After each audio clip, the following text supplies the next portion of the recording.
جنہیں آپ کی تکلیف کا احساس نہ ہو انہیں اپنی تکلیف کا احساس دلانے کی تکلیف بھی نہیں کرنی چاہیے۔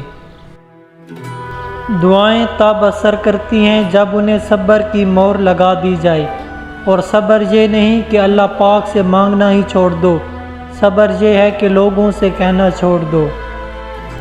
رشتے خوبصورت آواز، اونچے مرتبے اور خوبصورت چہرے سے نہیں بنتے، بلکہ خوبصورت دل اور نہ ٹوٹنے والے بھروسے سے بنتے ہیں۔ امید کا ختم ہو جانا، یقین کا مٹ جانا ہی اصل ناکامی ہے۔ وہ تمام لوگ کامیاب ہیں جو یقین کی رسی تھام کر چلتے ہیں۔ جب انسان کسی سے ڈرتا ہے تو اس سے دور بھاگتا ہے، مگر جب اللہ سے ڈرتا ہے تو اللہ کے اور قریب ہو جاتا ہے۔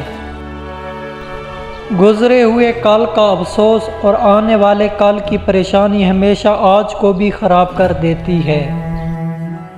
ہم ایسے معاشرے میں رہتے ہیں جہاں باپ کی عزت بیٹی کے ہاتھ میں ہوتی ہے اور جائیداد کے کاغذات بیٹے کے ہاتھ میں ہوتے ہیں، اور وہ جانتا ہے کہ میرا بندہ جب تھک جاتا ہے تو روتا ہے۔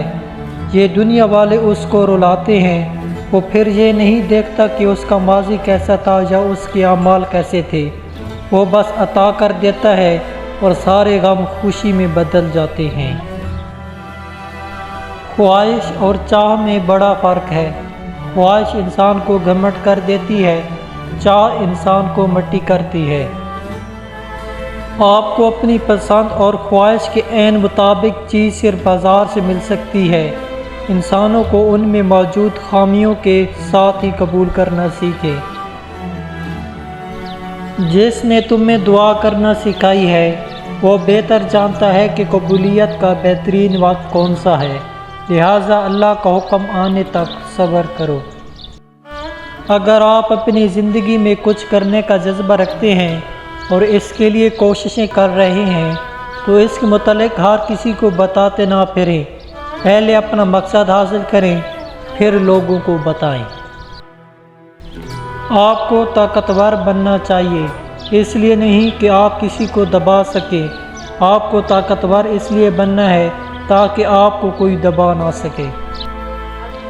آخر میں ہمارے ساتھ وہی لوگ رہ جائیں گے جنہیں تمہاری روح میں حسن نظر آتا رہا، جو ظاہری شکل و صورت سے خوش ہونے والے تھے وہ ایک ایک کر کے چلے جائیں گے۔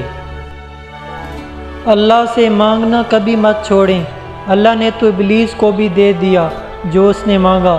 تم اپنے آپ کو کتنا ہی گنہگار سمجھتے ہو، اللہ کو پکارنا مت چھوڑو۔